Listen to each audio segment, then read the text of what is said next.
Morning, James Price, former government advisor. There he is. Look, you said, where are you? The Sistine Chapel? What's going on? Almost. Hello, my friend. I'm talking to you from sunny or almost sunny Bucharest. And although it may be mean for me to demean the lovely Romanian people by making a vampire joke, next time you see me, do check I've not got any puncture wounds in my neck and bring some garlic. There we go. Lovely to have you on. I'd like your response very quickly to that breaking news that the UK economy grew by 0.1% between July and September, because I thought this government came to power talking about growth, baby. Yeah, well, firstly, the breaking news, I've downloaded my Talk app, so don't worry, I've got that there and I can see your face right here. But on this point, I mean, it's absolutely, why is anybody surprised? You've got a bunch of people who've never seemingly worked in any kind of private sector organisation. They don't understand how economic growth works at all. They think that all money comes from the government, belongs to the government, all power should go back to the government. They don't understand that profit is why people often do things. The profit motive is what gets people out of bed in the morning. For people that actually have to generate wealth to put food on their kids' table rather than just getting it from a government salary. So why are we surprised? They've spent the last, 14 months or so making it much more difficult to do business here, making it much less hospitable a place for wealthy people to live, or even people who just have skills and want to get on to live. And then we're surprised when the economy is absolutely in the toilet and coming, as you say, just before the budget. And this is going to be the most awful budget probably we've ever seen. And not to sound too Donald Trumpian about this, but they've proven they can't reduce spending in any way, shape or form. They've proven, as we're about to speak about, they can't even get on with each other. And if the prospect of losing Starmer and Reeves means that we get Ed Miliband, this is only going to be the start. I'm sorry to ruin everybody's morning like this. No, that's great. Thank you. Welcome to Thursday, if you're just tuning in live from Bulgaria. A man to ruin your day. Let's talk. You were a former government advisor, close to Zahawi when he was in power in the cabinet. You know how this works. We are waking up to those astonishing stories today, and I'm sort of at pains to not overdo this, but yesterday, even by the Labour Party's standards, was astounding.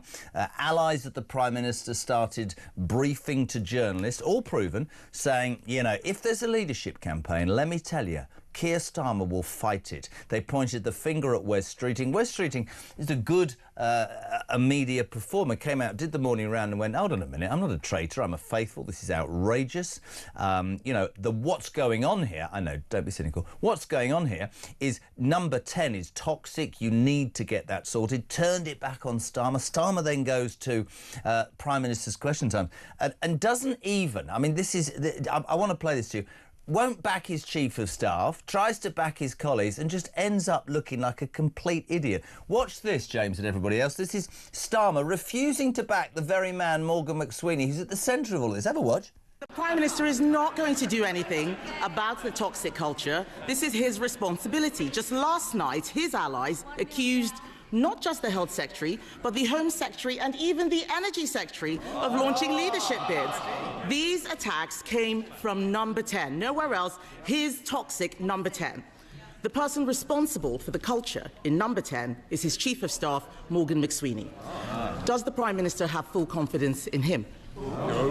Morgan McSweeney, my team and I are absolutely focused on delivering for the country. And let me be clear, of course, Mr Speaker, I've never authorised attacks on Cabinet members. I appointed them to their posts because they're the best people to carry out their job. I mean, that in itself, James, was slightly difficult to watch as he got even more entrenched in... The eyes started blinking. Then he decided to try and back the very cabinet that earlier on his allies had been attacking. Another one for you. Useless Starmer yesterday. On the BBC, the Health Secretary said there is a toxic culture in Downing Street that needs to change.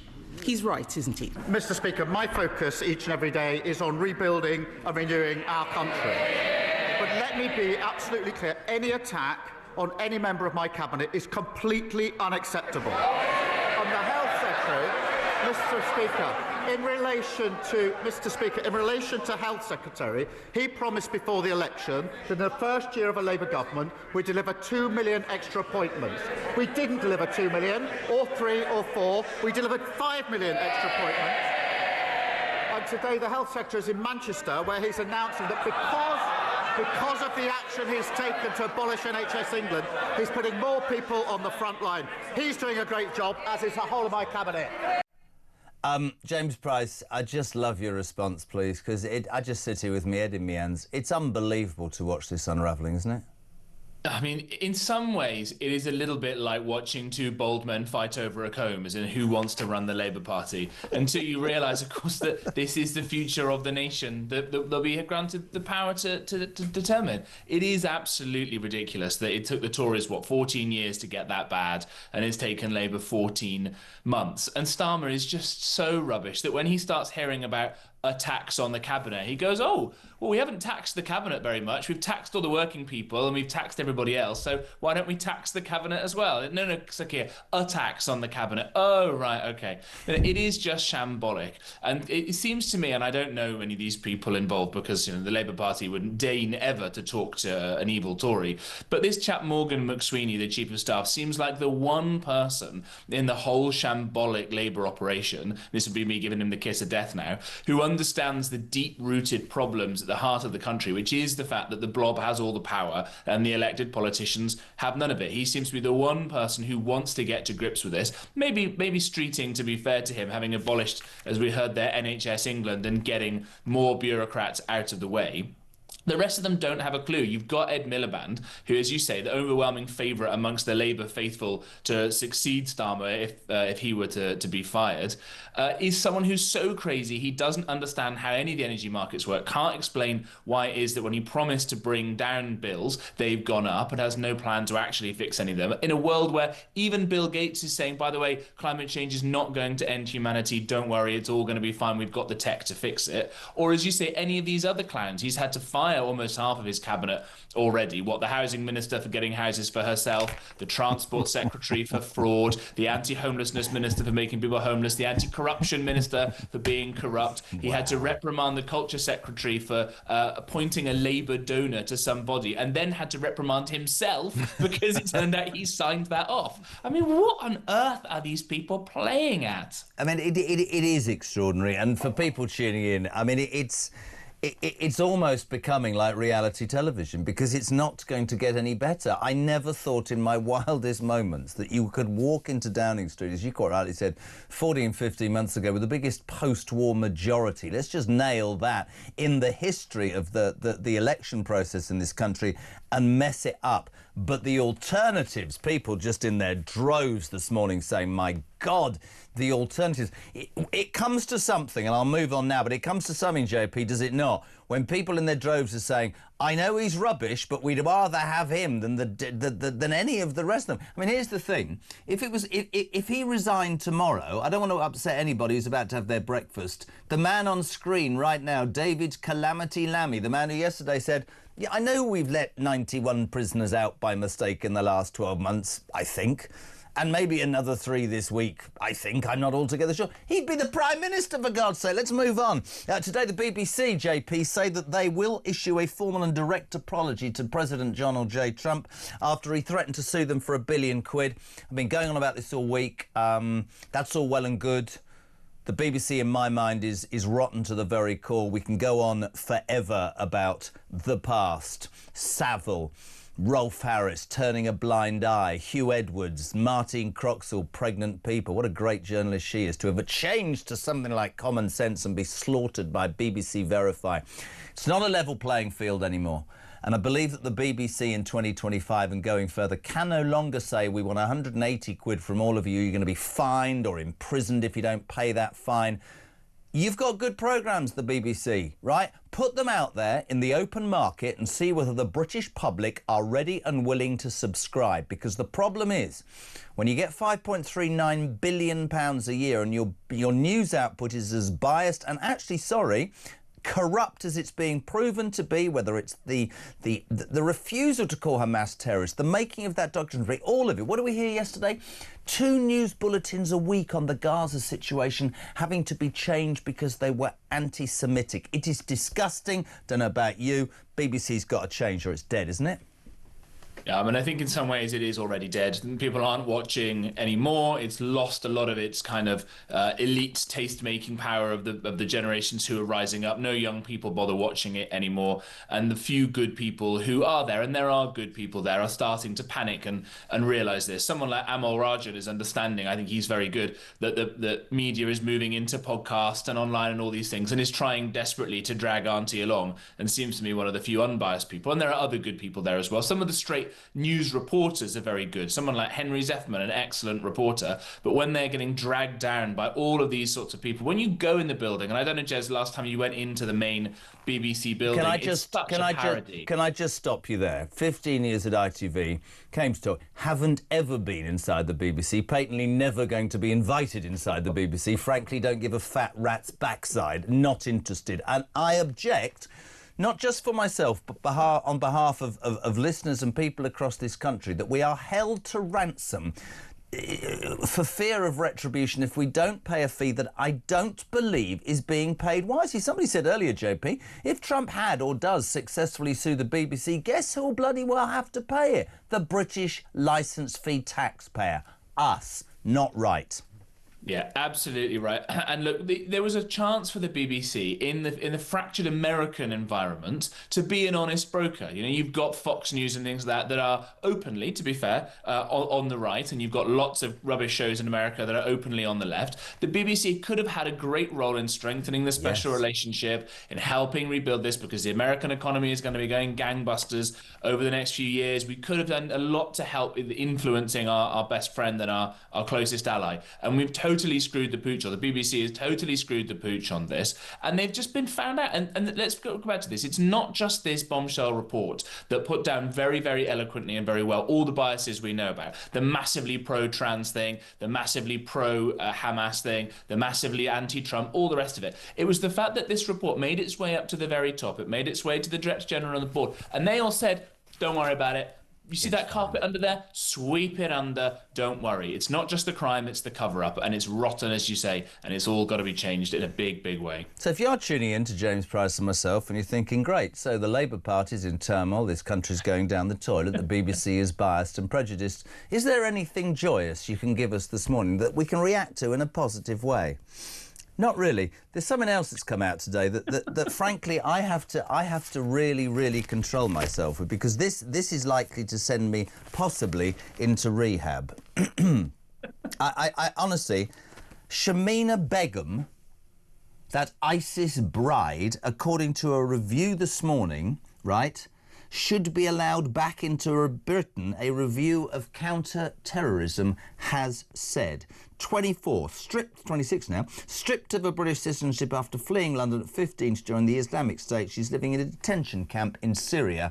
And certain people, God knows where they come from, on the, what is this, the Independent Commission on UK Counter-Terrorism concluded that after a 3-year review, took them 3 years, bet we paid for that, that she and other British people held in Syrian camps should be repatriated because of how they're being treated. Are you absolutely joking me? What about the millions of people across the world who got bombed, killed and murdered by ISIS, not only just in this country? What is wrong with us? That is fundamentally mad and totally unjustifiable, isn't it?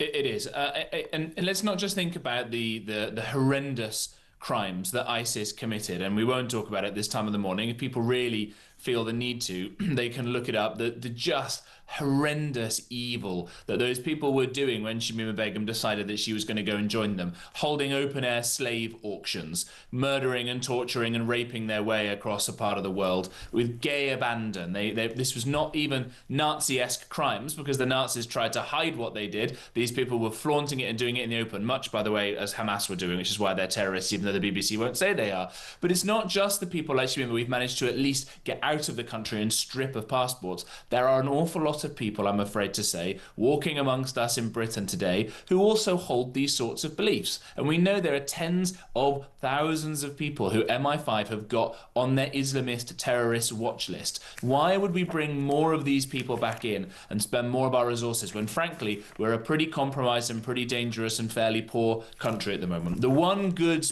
ray of light that I'll give, though, so that people don't feel like just packing it all in today today and joining the benefits queue before they go off to work instead, is that this stuff will end, right? Yeah. The next government that comes in, the next right-wing government, whatever it may be, if it's Reform, if it's a Reformed Conservative Party, if it's a coalition...